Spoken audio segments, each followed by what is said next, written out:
अब ये मेरा सेशन सफल होगा, अब ये सेशन सफल होगा।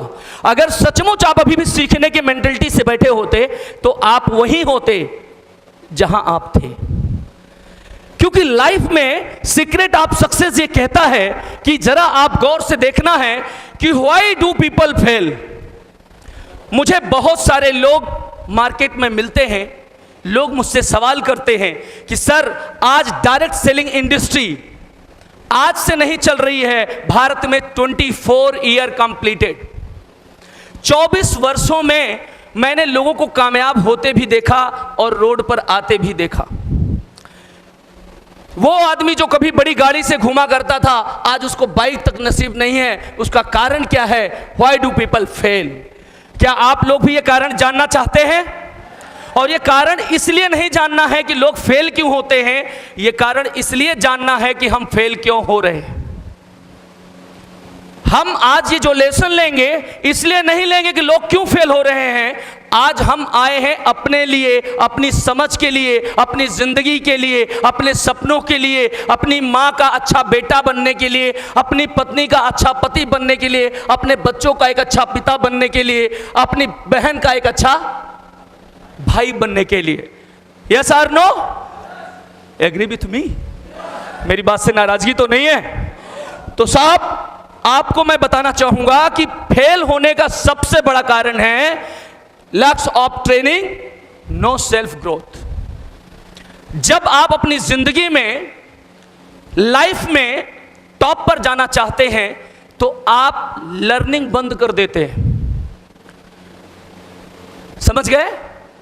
आप क्या करना बंद कर देते हैं? लर्निंग बंद कर देते हैं और इंप्लीमेंट करना बंद कर देते हैं। कॉलेजों और स्कूलों में आपको तब तक आता है जब तक आप लर्निंग करते हैं और लर्निंग के साथ इंप्लीमेंट करते हैं। कि मुझे स्पेलिंग नहीं आई, हम बार बार याद कर रहे थे APPLE एप्पल, नहीं आ रहा था तो मास्टर ने कहा बेटा बार बार लिखो और बार बार पढ़ो, बार बार लिखो बार बार पढ़ो। ये टेक्निक मुझे समझ में आ गया और मैंने लिखना पढ़ना शुरू किया और मैंने देखा एप्पल की स्पेलिंग 8-10 बार लिखा और याद आ गया। हेलो? और ये कभी भी आप आज भी करके देख सकते हो कि लिखो और पढ़ो, वो चीज तल से इंस्टॉल हो जाएगी। तो इसका मतलब ये कि बचपन में ये मैंने समझा था और इसलिए मुझे वो स्पेलिंग खटाया और वो सूत्र मैंने अपनी अच्छी खासी एजुकेशन तक इम्प्लीमेंट किया। लेकिन जब मैं ये समझदार हो गया, मैं बड़ा हो गया, 18 साल का हो गया, तो मैंने ये काम करना बंद कर दिया। अर्थात फिर आप लर्निंग के पीछे भागे, समझने के पीछे नहीं भागे। तो आपको समझना है। और नो सेल्फ ग्रोथ का मतलब है कि आज विनय मिश्रा ट्रेनिंग में आया और विनय मिश्रा गंदे कपड़े पहना करता था, विनय मिश्रा दूसरों की बुराई किया करता था, विनय मिश्रा बुराई सुना करता था, विनय मिश्रा बुराई चीजों को देखा करता था, बुरी चीजों को देखा करता था। और ये मैं हमेशा ट्रक में पढ़ा लिखता था, देखता था कि बुरी नजर वाले तेरा, लेकिन फिर भी हम बुरा ही चीज देखा करते थे। इसका मतलब ये हुआ कि जब मैं ट्रेनिंग में नहीं था, स्कूल और कॉलेजों में था, ये पढ़ाई मुझे कराई ही नहीं गई थी। ये यूनिवर्सिटी इन स्कूलों में, इन कॉलेजों में मुझे मिला ही नहीं था। इसका मतलब है कि जब दुनिया में आपको टॉप पे जाना हो तो आप जो आज हो अपने उस वस्त्र को उतार दो और नया वस्त्र धारण करो, क्योंकि आप खूबसूरत दिखना चाहते हो। यस या नो? तो ये समझना बड़ा जरूरी है कि अगर आप जीवन में कुछ ग्रोथ करना चाहते हैं तो आज से ये सीखना ही नहीं है, आज से ये समझ लेना है कि लाइफ में फेल होने का सबसे बड़ा कारण है कि आप कहां हो ये माने नहीं रखता, आप क्या हो ये भी माने नहीं रखता, आपका आजू बाजू का एनवायरनमेंट क्या है ये भी माने नहीं रखता, आप जाना कहां चाहते हो ये बहुत माने रखता है। क्या मेरी बात आप तक पहुंच रही है? आप जाना कहां चाहते हो ये बहुत माने रखता है और इसके लिए आपको अपने आप को चेंज करना पड़ेगा। तैयार हैं आप लोग? लेकिन बड़े अफसोस के साथ कहना पड़ रहा है कि इस प्रोफेशन में जब लोग आते हैं तो वो अपने अंदर ग्रोथ नहीं करते, वो अपने आप को अपडेट नहीं करते, वो अपने आप को अपग्रेड नहीं करते। जब आप दो चीज करना बंद कर दोगे, अपडेट और अपग्रेड, तो आप सड़ जाओगे। क्योंकि मेरे गुरु ने कहा है कि रुका हुआ पानी, ठहरा हुआ इंसान, ये दोनों सड़ जाते हैं। रुका हुआ पानी और ठहरा हुआ इंसान, ये दोनों सड़ जाते हैं। अगर आप अपनी लाइफ में अपना ग्रोथ रोक दिया है, आपने अपनी लाइफ में अपने को अपडेट करना बंद कर दिया है तो 100% आप बहुत बड़ी ऊंचाई पर जाने वाले नहीं हैं।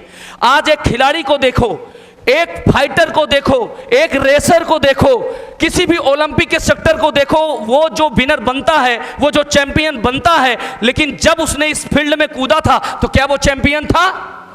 क्या था वो लर्नर था। यस और नो? लेकिन दुनिया में उसकी चैंपियनशिप उसको इसलिए मिली। अभी आपने एक लड़की, एक गांव देहात की लड़की का नाम सुना, मीडिया में कवरेज पे थी और रातों रात वो करोड़पति बनी। उसके घर में बर्तन नहीं थे साहब, उसके घर में बर्तन नहीं थे, खाने को भोजन नहीं था साहब। और जिस समय वो बेटी इंडिया का नाम रोशन करके मेडल पाती है, उसकी माँ फूट फूट कर रोती है जैसे कोई डेथ हो गई हो। मीडिया यूट्यूब पे इस समय है, जाके आप देखो, जैसे लोग मरते हैं वो मारे खुशी कैसे सीना पीटने लगी थी। उस बेटी का नाम मालूम है आपको? सुना ही नहीं दिया क्या? हेमा दास। हाँ, देखो 2-3 लोग हैं अलग अलग नाम जानते हैं। क्या बोला आपने? हेमा दास। कंफर्म है या कंफ्यूजन है? ये नाम आपको कब से पता है? सुने नहीं दिया? हाँ जी सर, 2 महीना पहले ये नाम कहां था? ये गुमनाम था। लेकिन क्या लगता है कि 2 महीने से तैयारी होकर नाम आ गया मीडिया में? इसमें वर्षों की मेहनत लगी। मैं आपको यह कहना चाहता हूं और आपको मैं ये समझाना चाहता हूं कि दुनिया में आपके अंदर भी वो है, आपके अंदर वो है जो आप पाना चाहते हैं। लेकिन पाने के लिए जो कीमत अदा करनी है, जो प्रोसेस से गुजरना है, जो 8 बजे खा के सांड की तरह खा के सो के उठ के 10 बजे डकार मारते हैं, 4 बार पेट सहलाते हैं और 1 बजे जय माई लाइफ करते हैं और 6 बजे फिर घर में दिखाई देते हैं, ऐसे लोगों को सफलता मिलेगी क्या? सुनाई नहीं दिया? ऐसे लोगों को सफलता मिलेगी क्या? आज दुनिया में बहुत लोग हिमा दास को मिले, उनसे कहा कि जितनी मेहनत तुम ये करती हो, अगर इतनी मेहनत नौकरी के लिए किया होता तो एक अच्छी नौकरी मिल गई होती। क्या उसका मकसद नौकरी पाना था? दूसरे ने कहा इस रेस को छोड़कर तुम स्विमिंग में आ गई होती। वो चली गई स्विमिंग में, लेकिन बड़े अफसोस के साथ कहना पड़ रहा है, इस प्रोफेशन में जब आप आते हो और आप स्टार्टअप करते हो, और स्टार्टअप करने के बाद आप क्या क्या करते हो जानना चाहोगे? सुनना चाहोगे?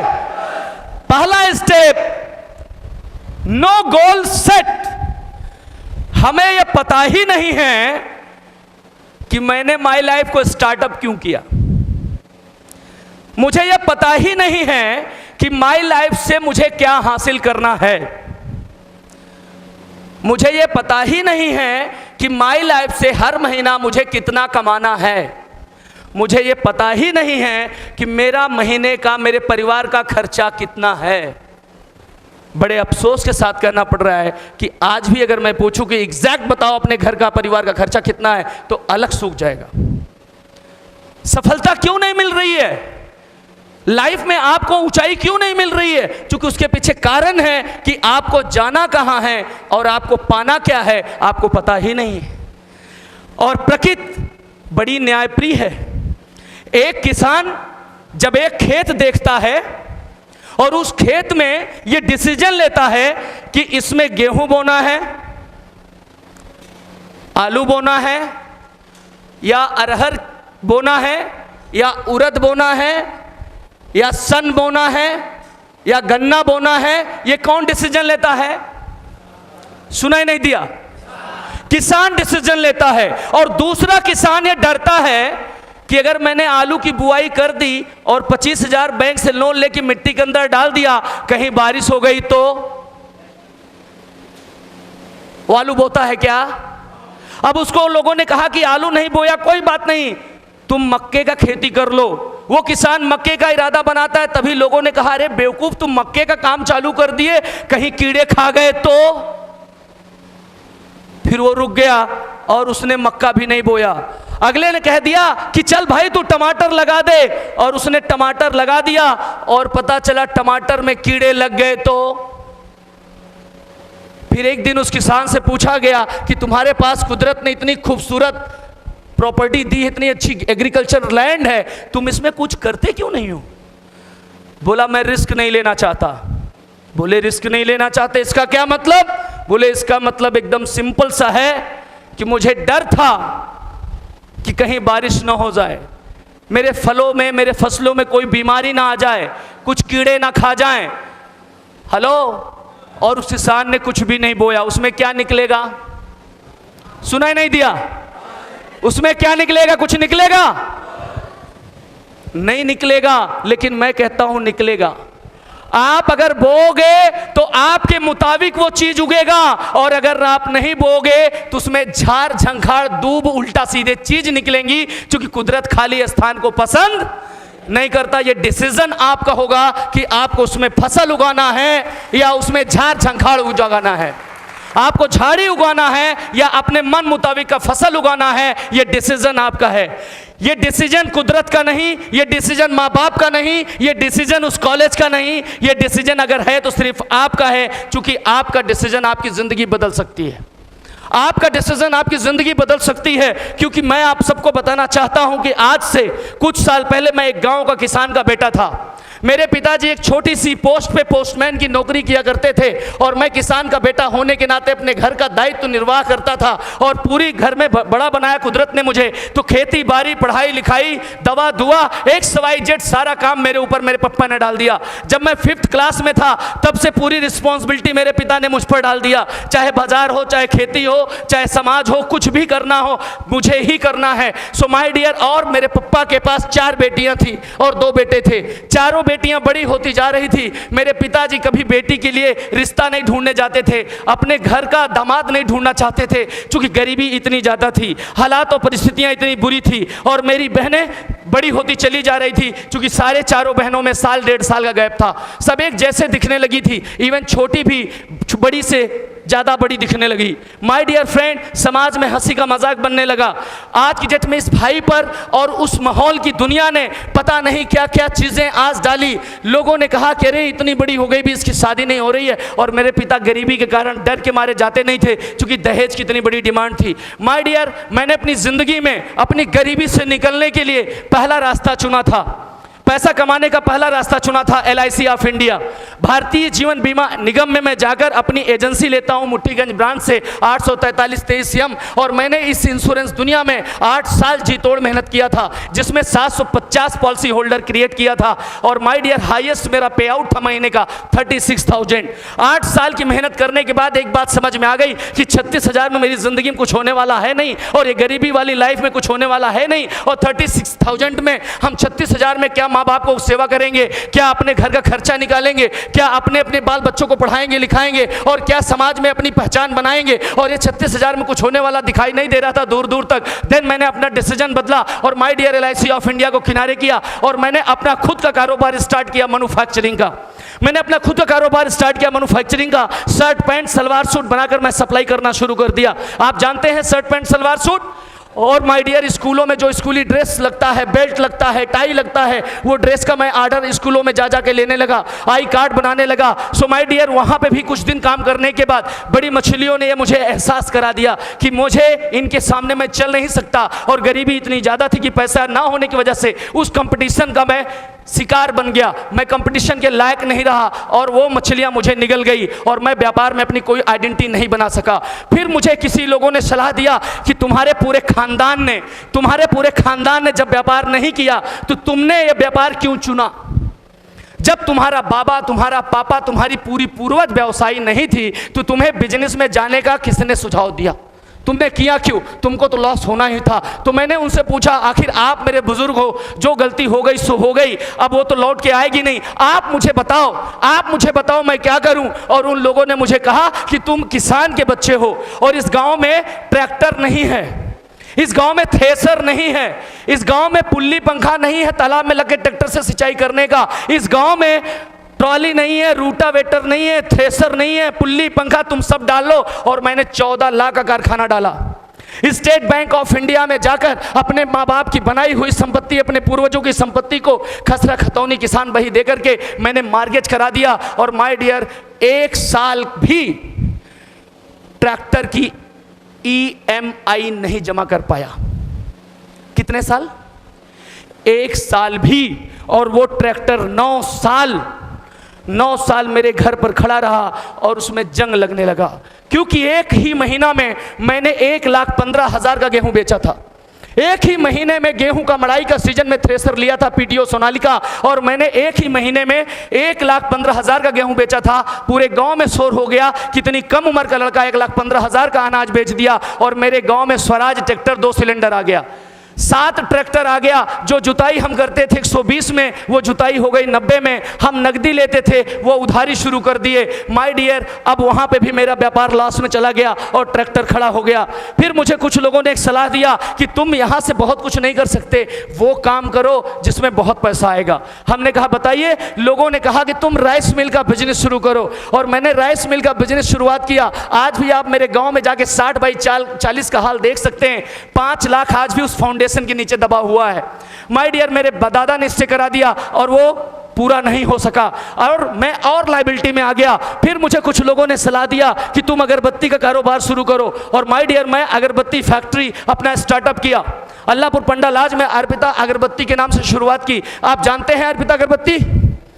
आप घरों में पहुंचा स्टेट लेवल पे।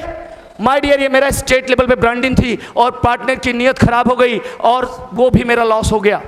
मैं आप सबसे कहना चाहता हूं, ये सब करते करते 17 लाख के कर्जों में मैं डूब गया। 17 लाख के कर्जों में डूबने के बाद जिंदगी में एक ही तलाश करता था, मौत। जिंदगी जीने की आस खत्म हो चुकी थी, मैं पूरी तरह बर्बाद हो चुका था। अब तो मेरी बहनों की खेत शादी नहीं हो सकती, ये श्योरिटी थी। क्यों? सारी property state bank of India को रख दिया गया। ट्रैक्टर मैं बेच नहीं सकता, क्यों? बैंक के पास मार्गेज है।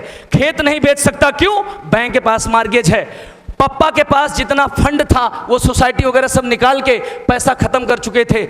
माय डियर, घर का चलना और घर का खर्चा चलाना बड़ा मुश्किल हो गया था। उसी समय मेरी जिंदगी में जब बिल्कुल अपनी लाइफ को खत्म करने की सोच लेके निकल पड़ा था, 2006 की बात है माय डियर फ्रेंड। इस ग्रेट मैनेजमेंट से मेरा मुलाकात एक फरिश्ता कराता है। इस ग्रेट मैनेजमेंट से एक फरिश्ता मेरी मुलाकात कराता है, और मैं आज ईश्वर से ये हमेशा प्रार्थना करता हूं कि उसको और उसके पूरे परिवार को सदा आबाद और खुश रखे, क्योंकि आज जो कुछ भी हूं उस फरिश्ते की वजह से हूं।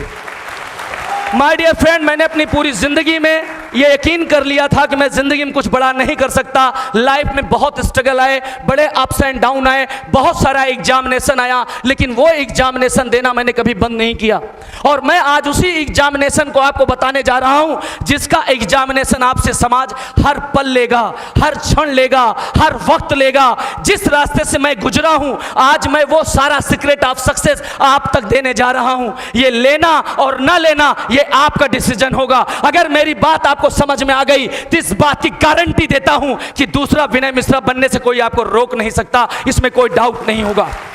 सो माय डियर फ्रेंड, आज मैं आपको कहना चाहूंगा, लाइफ में एक बात याद रखना, जब मेरी जिंदगी में कोई गोल नहीं था कि मुझे बनना क्या, मुझे पाना क्या, मुझे जब लाइफ में यह पता चला कि मेरे लाइफ का कोई गोल नहीं है, ईश्वर की बड़ी कृपा थी। कुछ मेरे माँ बाप के पूर्व जन्मों के अच्छे कर्म रहे होंगे।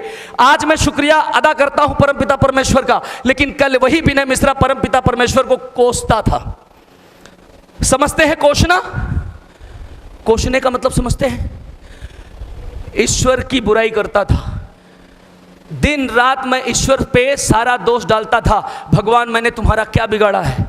भगवान, मेरे माँ बाप ने आज तक किसी का बुरा नहीं किया, मैंने किसी का बुरा नहीं किया, आखिर तुमने मुझे इतना गरीब क्यों बनाया? मैं जो भी काम कर रहा हूँ, सोना छू रहा हूँ, माटी हो जाता है। आखिर परमपिता परमेश्वर, मुझसे ऐसी क्या गलती हुई? आखिर ये पाप मेरा कब तक नहीं धुलेगा? आप मुझे कितनी और सजा दोगे? ऐसा मैं कह के परमपिता परमेश्वर से कोशा करता था। लेकिन उस दिन मुझे पता चला कि लाइफ में मैं इसलिए फेल हो रहा हूँ क्योंकि मेरी जिंदगी में मेरा जीने का ये गोल तो है कि मुझे अमीर बनना है, लेकिन कितना बड़ा अमीर बनना है कुछ पता नहीं। ये तो मालूम है कि मुझे अच्छा बेटा बनना है, लेकिन कैसे बनना है ये मालूम नहीं। ये तो पता है कि मुझे कार खरीदना है, लेकिन कार क्यों खरीदना है ये मालूम नहीं। माय डियर फ्रेंड, गोल क्या है, गोल किसे कहते हैं, ये मेरे पास कुछ भी पर्पज नहीं था। लेकिन ईश्वर की बड़ी कृपा है कि मेरे ऊपर ये स्ट्रगल करते करते करते करते 17 लाख का कर्ज हो गया। कितने का कर्ज हो गया? 17 लाख का कर्ज हो गया। अब मैं अपनी जिंदगी में ईश्वर से एक ही प्रार्थना करता था कि हे परमपिता परमेश्वर, मुझे इतनी शक्ति और इतनी सद्बुद्धि दो कि मैं अपने 17 लाख के कर्ज से निजात पा जाऊं। एक बार तुम मुझे इस कर्ज से निजात दिला दो, उसके बाद तुम कभी भी मेरा प्राण मांगोगे, मैं देने को तैयार हूं। मैं कर्जीदार होकर अब नहीं मरना चाहता। मैं नहीं चाहता मेरे बच्चों को कोई ताना दे, मेरे माँ बाप को कोई ताना दे, मेरी पत्नी को कोई ताना दे। इसलिए हे प्रभु, मुझे शक्ति दो और इस कर्ज से मुझे निजात दिलाओ। माय डियर फ्रेंड, ऐसा मैं दिन रात अब ईश्वर से प्रार्थना करने लगा। मेरे विचार जहां अपने सक्सेस को लेके था, अब मेरा विचार उन लोग कर्ज उतारने का हो गया। मेरा एटीट्यूड बदल गया, मेरा सोचने का तरीका बदल गया। मैं हर वो स्ट्रगल करने को तैयार था। सिर्फ एक रास्ता है, ईश्वर दिखा दो कि मैं लोगों का कर्ज निकाल कर दे सकूं। और उसी बीच में 2000 के समय मुझे एक फरिश्ता मिला और इस मैनेजमेंट से मेरा परिचय कराया। सो माय डियर फ्रेंड, जब मैंने इस मैनेजमेंट को देखा, इस बिजनेस प्लान और सिस्टम को देखा, तो मेरे ऊपर 17 लाख कर्जा था और मुझे ये दिखाई दे दिया, मेरे स्पॉन्सर ने मुझे दिखा दिया कि जो तुम्हें कर्ज उतारना चाहते हो 17 लाख, कितने दिन में उतारना चाहते हो। मैंने अपने स्पॉन्सर से कहा था 5 सालों में मैं अपना 17 लाख कर्ज उतारना चाहता हूं। कितने सालों में? 5 सालों में मैं अपना पूरा कर्ज उतारना चाहता हूं। और सच में अंदर से कहूं, ये मैं बोल तो रहा था लेकिन खुद पर विश्वास नहीं था, क्योंकि मैं ये मान चुका था कि मैं पूरी जिंदगी भी नौकरी करूंगा। मेरे पापा 8600 की वेतन पे थे। कितना वेतन? 8600, 8600 के वेतन पे थे मेरे पापा, 8600। और अगर उनका बेटा सोचेगा अपने बाप से ज्यादा तो कितना सोचेगा? 10,000। और 10,000 और 8600 मिला के बाप और बेटे 17 लाख का ब्याज नहीं उतार सकते थे। ब्याज, मूलधन छोड़ दीजिए, आप ब्याज नहीं उतार सकते थे। ये मैं उस टाइम की बात बता रहा हूं। थैंक गॉड, जब ये प्लान प्रेजेंटेशन मैं देख रहा था, स्पॉन्सर मुझे एक्सप्लेन कर रहा था, तो एक बात मेरे दिमाग में समझ में आती जा रही थी कि ये जो फार्मूला है, ये जो पावर ऑफ डुप्लीकेशन है, ये जो कॉपीराइट सिस्टम है, अगर इसे एडॉप्ट किया और इम्प्लीमेंट किया और हूबहू मैंने किया तो इस कर्जे से मैं 5 साल में निकल जाऊंगा। लेकिन अगर मैंने दुनिया का कोई और धंधा सोचा तो दूर दूर तक दिखाई नहीं देता कि ब्याज तक भर पाऊंगा। और बस ये समझ में आने के बाद मेरा पहला गोल बना 17 लाख का कर्ज से निजात पाना। मेरे माँ ने, मेरे बाप ने ये कहा घर बनवाओ।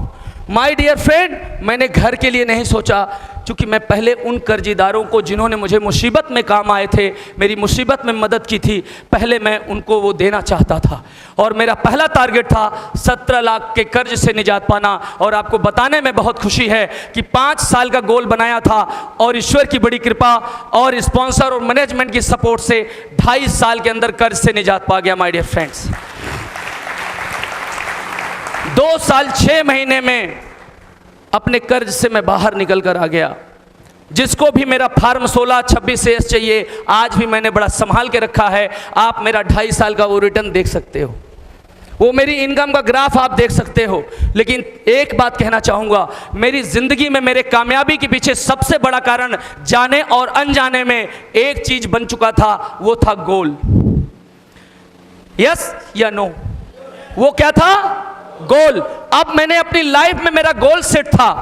अब दूसरा कमाल की बात यह है कि जब मेरा गोल सेट हो गया, इसी बीच में मुझे एक कुत्ता भी नहीं पूछा, एक कुत्ता भी नहीं पूछा। जब मैं गांव की गलियों में गोबर उठाया करता था जानवरों का, जब जानवरों को चारा डाला करता था, जब गांव में मुझे बोलना नहीं आता था, ठीक से कपड़ा पहनना नहीं आता था, जूते कपड़े हेयर सब बिखरे हुए थे, उस समय दुनिया का कोई इंसान मुझे कोई व्यापार के लायक नहीं समझा। दुनिया का कोई आदमी मुझे कोई बिजनेस में लाने की नहीं सोचा। दुनिया का कोई इंसान मेरे सपने को पूरा करने के लिए नहीं सोचा। लेकिन जिस दिन विनय मिश्रा टाई लगाने लगा, अच्छा सूट पहनने लगा, अच्छा जूता पहनने लगा और अच्छी बातें करने लगा, उस दिन तमाम कंपनियां मेरे घर में आने लगी। तमाम लोगों ने आके मेरी कीमत लगाने लगे। तमाम लोग ने मुझे अपने सपने को कैसे पूरा करना है उसका सगजबाग दिखाने लगे। लेकिन आज आपको बड़े गर्व से एक बात कहना चाहता हूं, वो मेरे घर आते थे, पानी पिलाता था, रिस्पेक्ट देता था और बड़े प्यार से कहता था, सर मैं जहां हूं, जैसा हूं, मैं खुश हूं, दुनिया में से खूबसूरत व्यापार हो ही नहीं सकता। और आपको बताना चाहूंगा अपना सीक्रेट ऑफ सक्सेस, आज मैं अपना पूरा कलेजा आपके सामने निकाल के परोस रहा हूं, आपके सामने पेश कर रहा हूं। 14 साल हो गए मुझे इस प्रोफेशन में आए। कितने साल?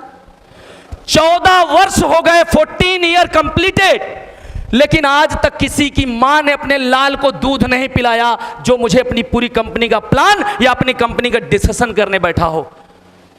14 वर्ष हो गए, किसी मां ने अपने लाल को दूध ऐसा नहीं पिला दिया। 14 year completed my dear friend. 14 वर्ष कमाल की बात है, छोटी बात है या बड़ी बात? और लोगों ने बड़ी बड़ी बातें की, विनय तुम्हारा सपना क्या है? मैंने कहा सफारी। बोले लो एडवांस में सफारी ले लो। विनय तुम्हारी जरूरत क्या है? हमने कहा एट ए टाइम 2.5 लाख। लो 5 लाख एडवांस ले लो। मेरा एक ही बेटा है माय डियर फ्रेंड्स, 2 बेटी। गीता मेरा अपना धर्म है जिसकी मैं पूजा करता हूं, मेरी भावना, मेरी आस्था है। मेरी मां जो जननी है, जिन्होंने पाल के 9 महीना कोख में रखा और मुझे इतना बड़ा किया है। माय डियर, इन 14 वर्षों में अनगिनत लोगों ने मेरी कीमत लगाने की कोशिश की। भगवान साक्षी है, 1 मिनट और 1 सेकंड के लिए उनके विचार मेरे जहन में नहीं आए कि मैं उन पर विचार कर सकूं। 1 सेकंड नहीं आए। और कमाल की बात, इस बिजनेस में, इस प्रोफेशन में ऐसे बहुत लोग मेरे साथ आए जिनकी औकात 2000 की नहीं थी। वो 15,000 महीना कमाने लगे, 10,000 महीना कमाने लगे, 20,000 महीना कमाने लगे, 50,000 महीना कमाने लगे। और जैसे इस पे पहुंचे उन्होंने कहा ये मेरी औकात है। साला मैं तो साहब बन गया। उन्होंने अपनी वो औकात, वो फुटपाथ का वो आदमी जिसको मैंने उठाकर यहाँ तक खड़ा किया, विदेश घुमाया, गाड़ी के बड़े सपने दिखाए, उसकी सोच महीने की 500 से ज़्यादा नहीं थी कि पर डे 500 कमा लूँ तो बहुत अच्छी ज़िंदगी होगी। महीने का 15,000 और पर डे का 500। आज भी वो जिंदे हैं, जाकर उनके औलाद बच्चों की कसम धरा के पूछना। माय डियर, वो सारे लोग देखते देखते 2 से 3 सालों में मेरे साथ विदेश घूमने लगे, गाड़ी पे चढ़ने लगे और ये भूल गए कि आज जो कुछ भी हूँ विनय की बदौलत हूं। उस समय कहते थे कि विनय जिंदगी भर मर जाऊंगा, तुम्हारा साथ नहीं छोड़ूंगा। जिस दिन उनकी पर्सनालिटी बदल गई, उनकी सोच मैंने बदल दी, उनका लाइफ, उनका थॉट चेंज कर दिया, माय डियर, उस दिन उन्होंने मुझे खंजर मार दिया। और आपने बुजुर्गों से सुना है एक बात, जानते हो क्या? दगा किसी का, वो मेरे साथ दगा कर गए माय डियर फ्रेंड्स। आज रोज एक नई कंपनी मेरी चोरी चोरी देखते थे, कभी रेस्टोरेंट में, कभी होटलों में जाके देखते थे। और वो सारे लोग आज बन गए हैं खोपड़ी, प्रेत आत्मा की तरह आज इस कंपनी में घुस रहे हैं। फिर उस शरीर को छोड़ते हैं, जब ओझा मारता है बहुत भयानक से तो चिल्लाता है छोड़ दो छोड़ दो। फिर दूसरी कंपनी में जाता है, फिर तीसरी कंपनी में जाता है। और आज ऐसी प्रेत आत्माएं इस भारत में विचरण करते हुए हर 100 मीटर पर मिलेंगी। आज ये प्रेतात्माएं हर 100 मीटर पर मिलेंगी और उनके बैग में 2-4 कंपनी के फोल्डर भी होंगे। और ये कहते हैं कि मैं तेरी जिंदगी संवार दूंगा। कितने कमाल की बात है, ये कहते हैं तेरी जिंदगी संवार दूंगा। लेकिन इस बदनसीब के पास, इस गांव के छोकरे के पास, इस गांव के फार्मर के पास एक ही कंपनी थी, एक ही फोल्डर था जो 14 सालों से लेके चल रहा था और एक ही गाना गा रहा था कि चल अकेला चल अकेला चल अकेला। आज माय डियर, अगर ये मंजिलें ना होती तो आज ये कारवां ना होते और ये निगाहें हमको ढूंढती, न जाने हम कहाँ होते। मैं आप सबको एक ही बात को समझाना चाहता हूं और मैं आप सबको एक ही बात बताना चाहता हूं कि वफादारी बहुत बड़ी चीज है। वफादारी अगर एक पत्नी पति के साथ नहीं करेगी तो क्या वो एक अच्छी पत्नी कहलाने के लायक होगी? एक पति एक पत्नी के साथ अच्छा वफादार नहीं होगा तो क्या अच्छा पति कहलाएगा? अगर वो शादी करके लाया, अग्नि के साथ फेरे मारा और छत पे अगले दिन पहुंच गया सुहाग रात के बाद और सामने विंडो के सामने खड़ा होकर कहता है मेरे सामने वाली खिड़की में एक चार सा टुकड़ा रहता है, तो क्या होगा? गृह युद्ध हो जाएगा, जिंदगी नर्क हो जाएगी। Yes or no? आप एक बार अपने दिल पे हाथ रख के देखो, आज आपका पिता आपके मुताबिक है क्या?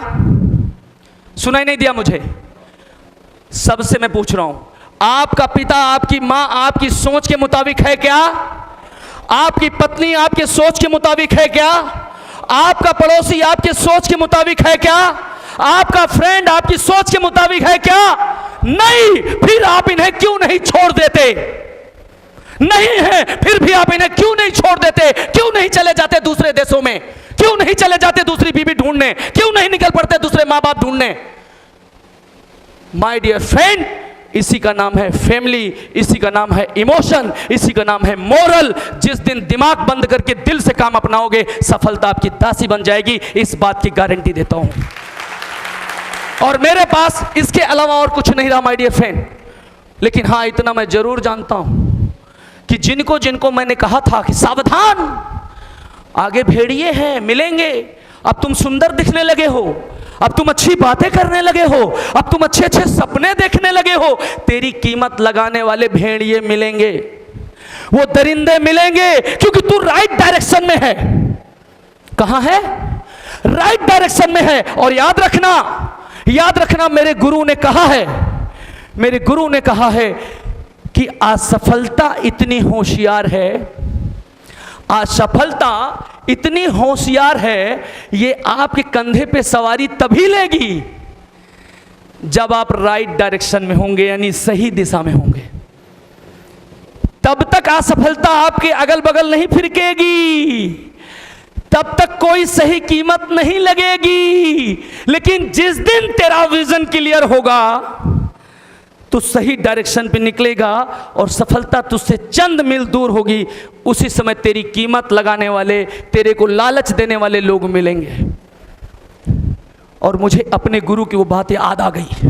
हाँ, लेकिन उनको भी मैंने अपने गुरु की बात ट्रांसफर की थी, जैसे मैं आप कर रहा हूं। लेकिन वो चिरकुट लोग खोपड़ी थे, मेरी बात नहीं माने, और पूरी दुनिया में एक ही गाना गा रहे हैं, एक ही गाना गा रहे हैं। पता है क्या? मालूम है आपको? हर वो आदमी जो मेरे साथ कभी विदेश घूमा था, हर वो आदमी जो मेरे साथ गाड़ियों से चला करता था, आज वो वहीं पहुंच गया जहां से मैं उठा कर लाया था। आज वो गाड़ी नहीं रही, आज वो देश विदेश घूमने का मौका नहीं रहा, आज वो मान सम्मान स्टेज पे तालियां मिलने वाली, बूके देने वाले लोग, गले लगाने वाले, शुक्रिया अदा करने वाले लोग नहीं रहे।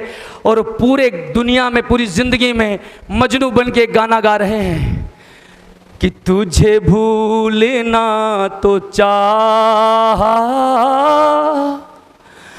लेकिन भुला ना पाए। तुझे भूलना तो चाहा, लेकिन भुला ना पाए। जितना भुलाना चाहा, तुम उतना याद आए। तुझे भूलना तो चाहा, लेकिन भुला ना पाए। मैंने कहा माय डियर, मैं कह रहा था ना, दूसरे प्लेटफॉर्म में मत जाना, तमाम छोकरियां शादी के बाद मिलती हैं, नजर मत मारना, वरना तुझे छोड़कर वो निकल जाएगी और तू जिंदगी भर गाना गाएगा और दुनिया से रोना रोएगा। तूने कदर न जानी अनमोल चाहतों का, तूने कदर न जानी अनमोल चाहतों का। खाया है मैंने धोखा तुझसे मुहब्बतों का। अल्लाह करे ये धोखा तू भी किसी से खाए। तुझे भूलना तो चाहा।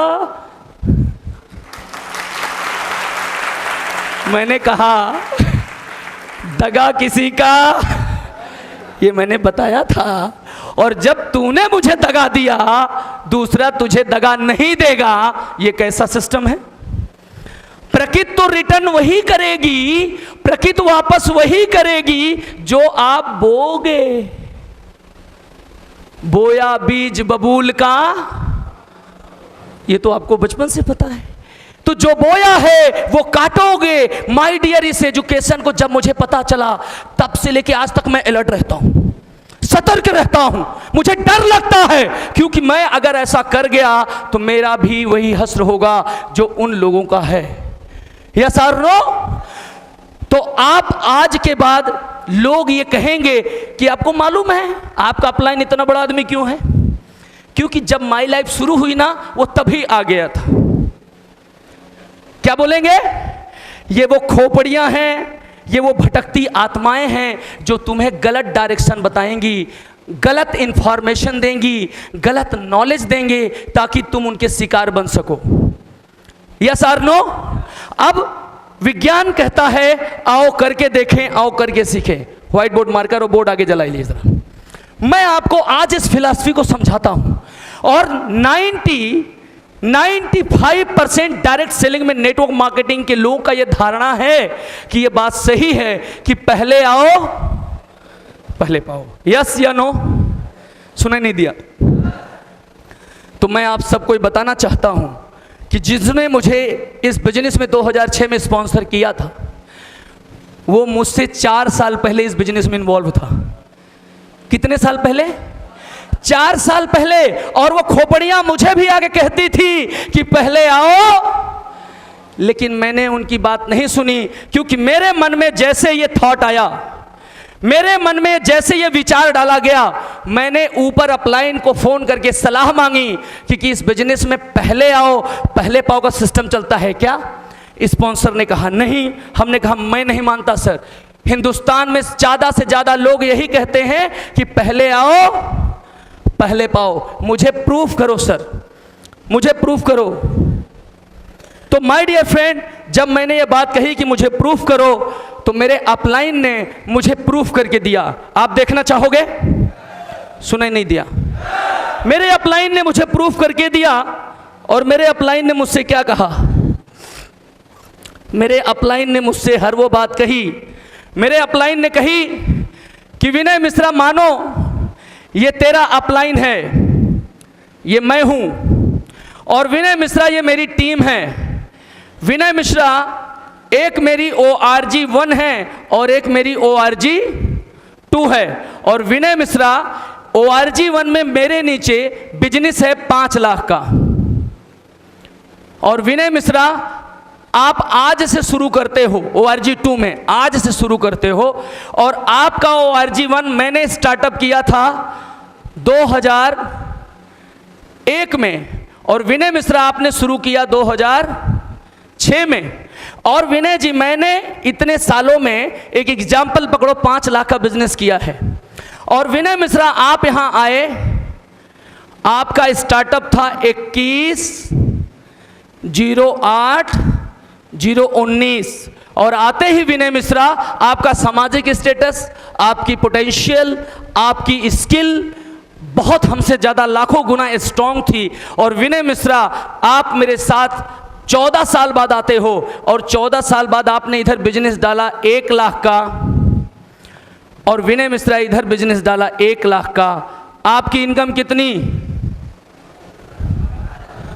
मेरी इनकम, उन्होंने कहा 12,000 रुपये। उन्होंने कहा मेरी इनकम कितनी? हमने कहा सर 24,000 रुपये। बोले वेरी गुड, मेरा पीठ थपथपाया। उन्होंने कहा वेरी गुड, तुम बिजनेस को समझते हो। हम ऐसे फूल आए, यस सर समझता हूँ। आप मुझे थोड़ी समझा सकते हैं, दूध मीठा बच्चा थोड़ी हो, जैसे घुमाओगे घूमेंगे, इतना तो समझता ही हूँ। अंदर से फीलिंग किया, आपने आपको कमांड दिया, लेकिन उनको बोला नहीं। फिर उन्होंने कहा विनय मिश्रा, मेरी टीम इधर चल ही रही थी, चूंकि 4 साल की मेहनत थी, और अब इस बिजनेस में 5 लाख का बिजनेस और जनरेट हो गया। और विनय मिश्रा, अब आप यहां आए तो आपका बिजनेस 5 लाख इधर आया और 5 लाख इधर आया। आपका इनकम कितना? 60,000 रुपये। मैंने अपने अपलाइन से कहा कि मेरी इनकम 60,000। मेरे अपलाइन ने कहा कि मेरी इनकम कितना? जरा आप लोग समझना, थोड़ा मैथ मेरा वीक है। मेरे अपलाइन की इनकम कितना? हाँ, सुनाई नहीं दिया? 60,000। कैसे? 5 लाख ये था, 2 लाख माइनस हो चुका है, 3 लाख बचा, तो 5 और 3 8 लाख, 12 अट्ठे।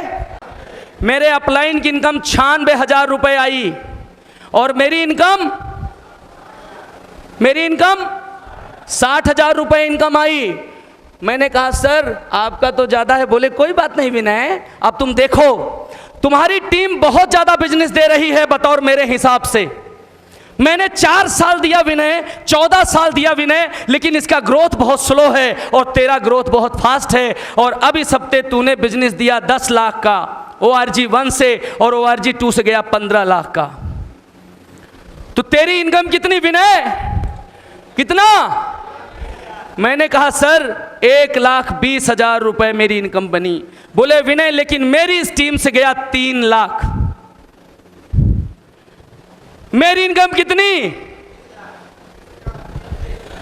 36,000 रुपए। कितने दिन में? 14 साल की मेहनत करने के बाद भी। विनय मिश्रा अब तेरी टीम सेट थी, तेरे लोग सेट थे, अब तू निकल पड़ा और तेरा धंधा गया 17,50,000 और 17,50,000। तेरी इनकम कितनी? 2,10,000। और मेरी इनकम कितनी? इस हफ्ते कोई बिजनेस गया 0।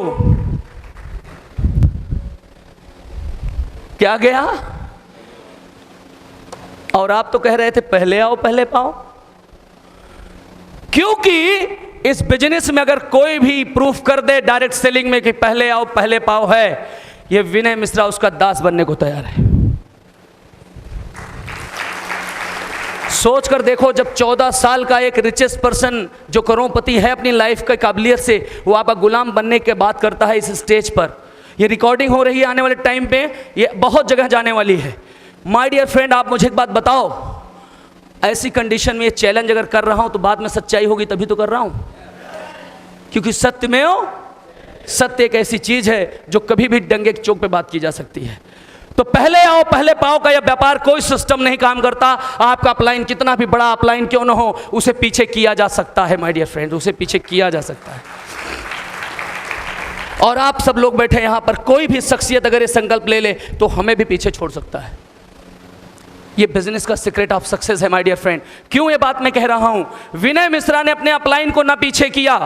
सच में बताऊं कि जब ये फिलॉसफी मेरे अपलाइन ने मुझे क्लियर कर दिया, मेरा विजन क्लियर कर दिया, उस दिन मैंने निर्णय ले लिया था कि मैं अपने अपलाइन से आगे जाकर दिखाऊंगा। ये सच्चाई मैं जानना चाहता था कि ये सच है या गलत है। और माय डियर फ्रेंड, ना मैं अपने अपलाइन को पीछे किया, बल्कि मेरे टीम से 6 लीडरों ने मेरे अपलाइन को पीछे छोड़ दिया। मेरे टीम के 6 लीडरों ने मेरे स्पॉन्सर को पीछे छोड़ दिया। माय डियर फ्रेंड, अब मुझे आप बताओ, पहले आओ पहले पाओ का कोई सिस्टम है? जो मेरे साथ आए थे उन्होंने भी उनको पीछे छोड़ा, जो मेरे से 2 साल बाद आए थे उन्होंने भी उनको पीछे छोड़ा, जो मेरे से 5 साल बाद आए थे वो लोग भी मेरे स्पॉन्सर को पीछे छोड़ दिए। सोचो माय डियर फ्रेंड, कितना क्लियर कट बिजनेस है। इसलिए सावधान, इस बात को अच्छी तरह समझ लो। सीखने की जरूरत नहीं है, समझने की जरूरत है कि यह व्यापार कभी पहले आओ पहले पाओ का सिस्टम नहीं है। जब जागो तभी सवेरा। जिस दिन आप चेत लोगे, जिस दिन आप ठान लोगे, सफलता आपकी दासी बनेगी। इस बात की मैं गारंटी देता हूं माय डियर फ्रेंड्स। खोपड़ियों के चक्कर में मत पड़ो, ये भ्रमित करने वाले लोग बहुत मिलेंगे आपको। सो माय डियर फ्रेंड, एक बात और आपको समझना है। वो क्या समझना है कि जब आप यहां से निकलकर आगे गए तो तमाम लोग आपको मिलेंगे, अपनी सफलता का गुणगान गाएंगे।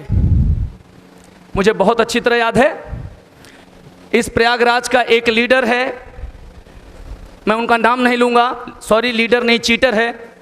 मुझे बहुत अच्छी तरह याद है, 2008 का समय था। मैं अपने घर से ठीक 5:30 बजे गाड़ी स्टार्टअप करके अपनी कार से निकला, टाटा इंडिका से, और एक आदमी मेरे जब पंडित जवाहरलाल नेहरू स्कूल के ठीक सामने से गुजरा। मेरी पूरे शहर की एक लौती गाड़ी थी, ब्लू गाड़ी, इंडिका ब्लू। वो एकदम डिफरेंट कलर थी। इंडिया इलाहाबाद में उसका कोई दूसरा कार था ही नहीं। तो सारे मार्केटिंग के बंदे मेरी गाड़ी को पहचानते थे। गाड़ी किधर से गुजर जाए लोग जान जाते थे, विनय सर जा रहे हैं, विनय मिश्रा की गाड़ी जा रही है। तो वो मेरी गाड़ी जैसे देखा, मारा गाड़ी और ब्रेक लगा के तुरंत दौड़ा, अरे विनय सर आप यहीं रहते हैं? मैंने कहा हाँ, बगल में मेरा गांव है 150 किलोमीटर। तब मैं इस बिजनेस की शुरुआत 8 साल लगातार अपने गांव से किया था।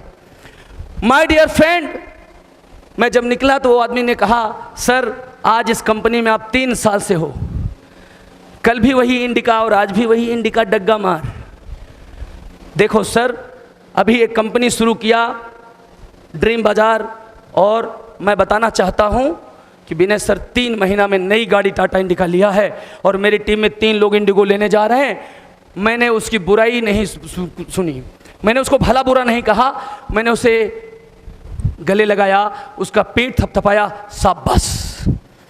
आपका मकसद और मेरा मकसद यही तो है कि नेटवर्क मार्केटिंग में जो लोगों को अविश्वास है, ये दुनिया को हम और आप मिलकर प्रूफ करेंगे कि नेटवर्क में लोग अमीर बनते हैं, लोग सपने पूरे करते हैं, लोग अचीवर बनते हैं। दुनिया कुछ भी कहे, आप मेरा सहयोग कर रहे हो मार्केट को पॉजिटिव करने में।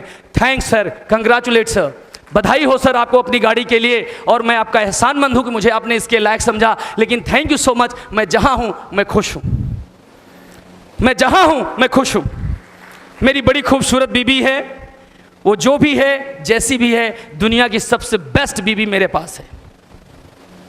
अब मुझे दूसरी बीबी की तलाश नहीं है। पंडित जी ने मंत्र पढ़ दिया था, मंगलम भगवान विष्णु मंगलम गणध्वजा मंगलम पुंडरी काचाय मंगलाय तनो।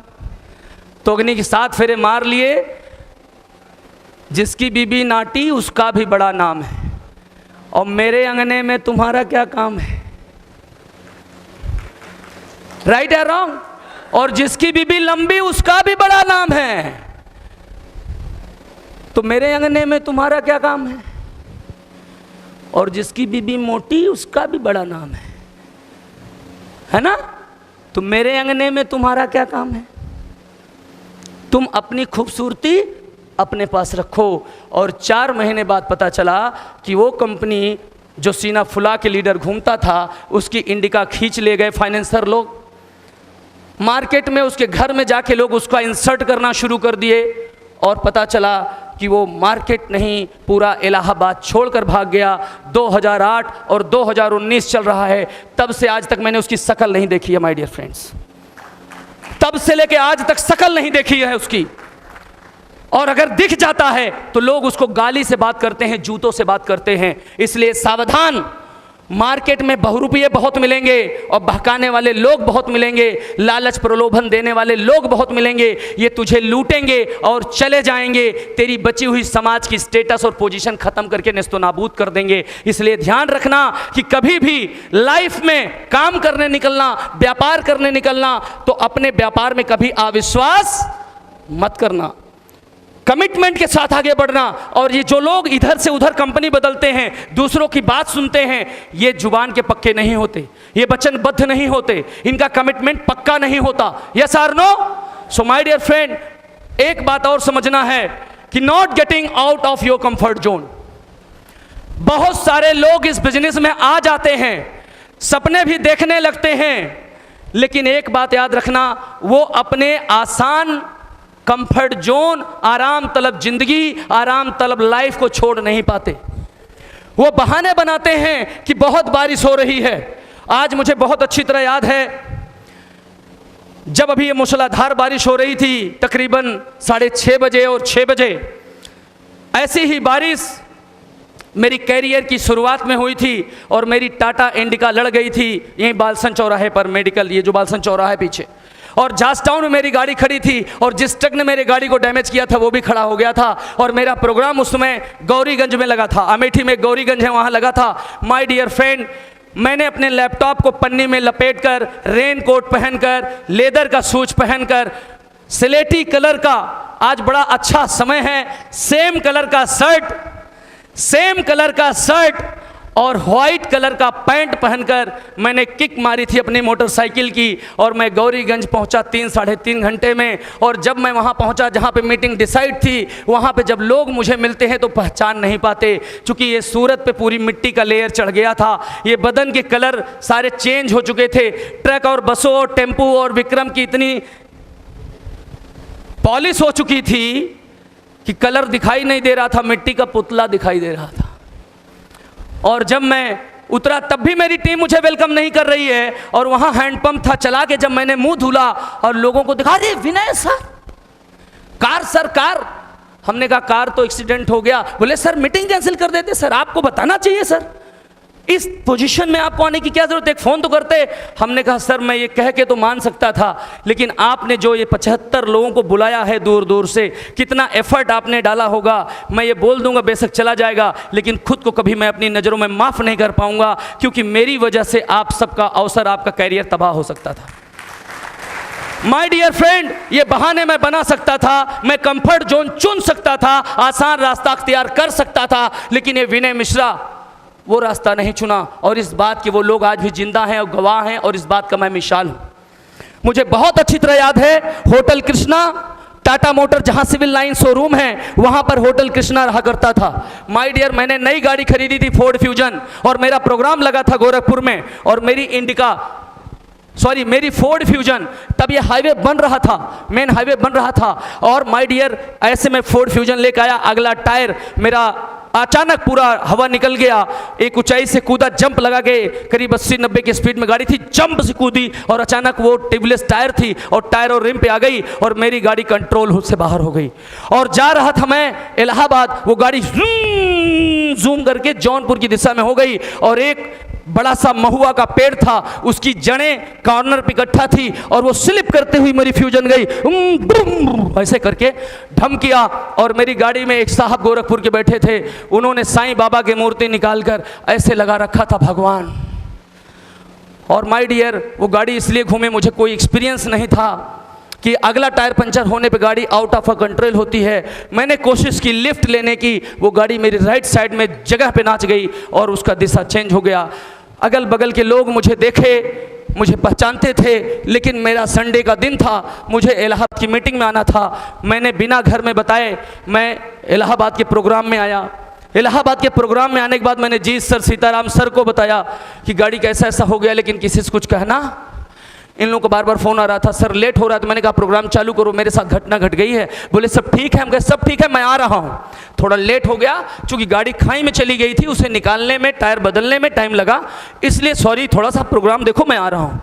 इन लोगों ने सिस्टमेटिक प्रोग्राम संभाला, और माय डियर, मैं कृष्णा में गया, किसी से कुछ नहीं कहा, और उसी दिन मुझे गोरखपुर निकलना था, वो भी नेपाल के बॉर्डर नौतनवा निकलना था। और एक मेरे साथी थे जो आज भी BSNL में एम्प्लॉई हैं, वो मेरे साथी थे, और उन्होंने कहा विनय जी गोरखपुर जाना कैंसिल कर देते हैं। हमने कहा क्यों? बोले गाड़ी की बहुत बुरी हालत है, और मेरा गाड़ी का आगे का जो बम्पर था वो पूरा फट गया था।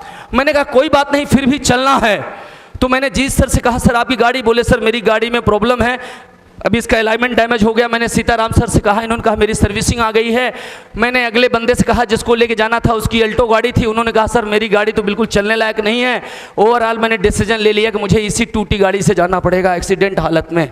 माय डियर फ्रेंड, मैंने अपने ड्राइवर को बुलाया और ड्राइवर से कहा कि इसको तार से होल करके, ये फटे हुए जो मुंह खुला है इसको बांध किसी तरह से, और इसी गाड़ी से हम लोग चलते हैं। चूंकि संडे का टाइम था और फोर्ड की गाड़ी कोई छूता नहीं, अलाइनमेंट भी नहीं मिला सका, और गोरखपुर पहुंचते पहुंचते मेरा एक टायर पूरी तरह उड़ गया माय डियर फ्रेंड। चूंकि अलाइनमेंट गड़बड़ हो चुका था, वापसी आते आते एक टायर और उड़ गया, 2 टायर का नुकसान हुआ। लेकिन आपको मैं बताना चाहता हूं, जिस आदमी को मैं लेके जा रहा था, जो साईं बाबा की मूर्ति लगाए थे, वो तो जाना ही कैंसिल कर दिए कि आज का दिन ठीक, मैं तो नहीं जाऊंगा, आज छोड़ दो, कल चलो चलेगा, आज का दिन ठीक नहीं। मैंने कहा नहीं, मेरे गुरु ने बताया है कि जब भी अवसर बड़ा आएगा बाधा साथ लाएगा। अवसर का असली पहचान यही है कि जब भी अवसर बड़ा आएगा बाधा साथ लाएगा। बाधा जितनी बड़ी होगी अवसर उससे लाख गुना बड़ा होगा। मैं अपने गुरु का सिखाया हुआ वो मूल मंत्र कैसे छोड़ सकता हूं, इसलिए मैं रुकने वाला नहीं हूं। तो वो आदमी कहा आप जाओ, लेकिन मैं नहीं जाऊंगा। जिसकी टीम में मुझे जाना था वो कहा सर आप गाड़ी लेके जाओ, मैं ट्रेन से आ रहा हूं। लास्ट में ओवरऑल 2 घंटे समझाने के बाद उनको अपनी गाड़ी में बिठाया और गोरखपुर जाके मीटिंग किया, नौतनवा मीटिंग किया, गोरखपुर सिटी गोलघर में मीटिंग किया, आजमगढ़ में मीटिंग किया। माय डियर फ्रेंड, 13 फार्म नया साइन अप कराया, वो भी पीसीएस जैसे अधिकारियों को। 13 लोगों को इन्वॉल्व करवाया। मैं बहाना बना सकता था, लेकिन कंफर्ट जोन को नहीं चुनकर एक स्ट्रगल की लाइफ चुना और अपने कमिटमेंट को पक्का रखा। माय डियर, आप मुझे बताओ सफलता किसे मिलेगी, बहानेबाज को या जिम्मेदार को? सुनाई नहीं दिया? तो ये बात आप समझो, अगर आपको कामयाबी और सफलता चाहिए तो कंफर्ट जोन से बाहर आओ, आराम तलब लाइफ से बाहर आओ और स्ट्रगल को चुनो, स्ट्रगल से प्रेम करो, स्ट्रगल को लव करो, स्ट्रगल को सराहो, स्ट्रगल को चाहो। देखो दुनिया तुम्हारे सुर में सुर मिलाएगी, ये मेरा कमिटमेंट है माय डियर फ्रेंड्स।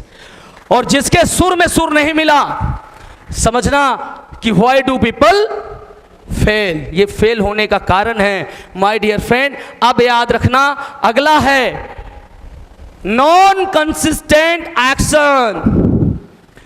ज्यादातर लोग इस बिजनेस में आते तो हैं, लेकिन इस बिजनेस को 4-6 महीना बड़े जोश बड़े जुनून से करते हैं, साल 2 साल बड़े जोश और जुनून से करते हैं, और फिर धीरे धीरे उनका जोश ठंडा पड़ने लगता है। एक बार B.R. चोपड़ा से पूछा गया था कि आपकी फिल्म जब रिलीज हुई तो ये कारण क्या है? उन्होंने कहा जिस दिन मेरी फिल्म की शुरुआत होती है, मेरा जोश जिस लेवल पर होता है, जैसे जैसे मेरी लाइफ का स्ट्रगल बढ़ता है, एक्टर नाटक करता है, फाइनेंसर नाटक करता है, मेरा जोश कब नहीं बढ़ता, मेरा जोश बढ़ जाता है। और जिसका जोश कम पड़ गया वो फिल्म कभी रिलीज नहीं हो पाता। माय डियर फ्रेंड, एक बात और आपसे कहना चाहूंगा कि नॉन कंसिस्टेंट एक्शन में एक और सीक्रेट है कि जब आप इस बिजनेस की शुरुआत करोगे तो आपके खेती का सीजन आ जाएगा, आलू की बुआई चालू हो जाएगी, गेहूं की कटाई चालू हो जाएगी। इसी बीच में 15-20 की टीम है आपकी, मूवमेंट आ चुका है, अब टीम में ग्रोथ बढ़ेगा, घर में किसी की सगाई हो जाएगी, मामा मौसा खाला खाली किसी के रिश्ते में रिश्ता बन जाएगा, संबंध नए जुड़ने वाले होंगे और आपको बहाना बनाने का एक मौका मिलेगा। मौसी एक बार फोन कर देंगी, अरे अब्दुल मैं अकेली हूं, तेरे खाला तो जानता है दुबई हूं, बहुत शॉपिंग करनी है, चल तू आजा। अबे अब्दुल चला गया शॉपिंग कराने और भूल गया माई लाइफ को 1 महीना, तब तक इसका बिजनेस चौपट हो जाएगा माय डियर फ्रेंड्स। क्योंकि टीमों में इतना पेशेंस, इतना धैर्य नहीं होता। हर हालात, हर परिस्थिति में, आज विनय मिश्रा यहाँ तक है, मैं बीमार हूँ, मेरा हाथ पैर टूटा है, मेरा ब्लड बह रहा है, मैं उठने के लायक नहीं हूँ, एक भी दिन, एक भी क्षण, एक भी घंटा ऐसा नहीं रहा जब मेरे माइंड से मेरा बिजनेस दूर हो चुका हो माय डियर फ्रेंड्स। एक बात याद रखना, अब आप आए हो इस बिजनेस में 2,10,000 हफ्ता कमाने, यस और नो? अब बिजनेस में आप आ रहे हो, मीटिंग में आ रहे हो, और मीटिंग और ट्रेनिंग में आते आते आपका नजर गया उर्वशी पर।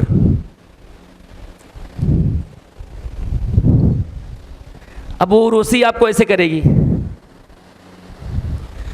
आप भी फिर धीरे धीरे आप बाहर निकलोगे, उर्वशी पीछे पीछे, फिर कभी उर्वशी पीछे निकलेगी, बाहर निकलेगी, आप पीछे पीछे। अब ये ड्रामा चलने लगा।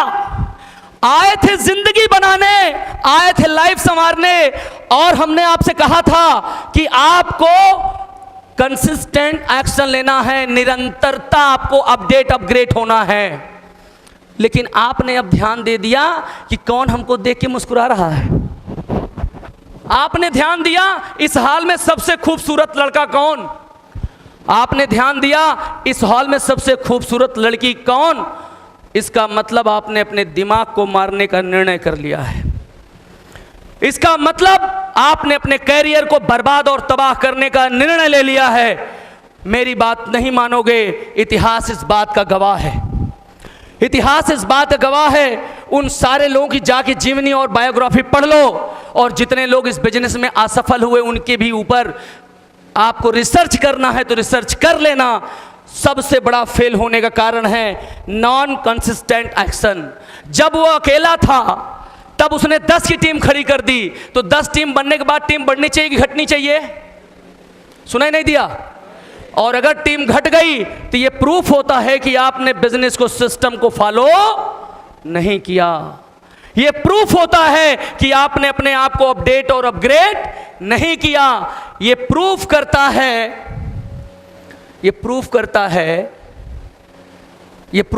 है कि अब आपको बेसुरी आवाज थी जब जिंदगी संवारने चले थे, और आप बन गए यहाँ स्टेट टीम कोऑर्डिनेटर, आप बन गए यहाँ नेशनल टीम कोऑर्डिनेटर, और 4 लोग आपको लाइन मारने लगे और आपने गाना गाना शुरू कर दिया। तुझे ना देखूं तो चैन मुझे आता नहीं है। मीटिंग में जब आएगा ना तो अपलाइन को नहीं ढूंढेगा, टीम को नहीं ढूंढेगा, किरण किधर है, आई कि नहीं आई। अब उसका फोकस देखो कहां बन गया।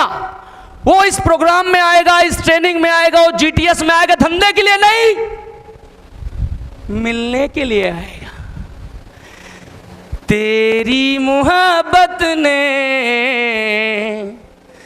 दिल में मकाम कर दिया, मैंने भी अपना दिल ये जा तेरे नाम कर दिया।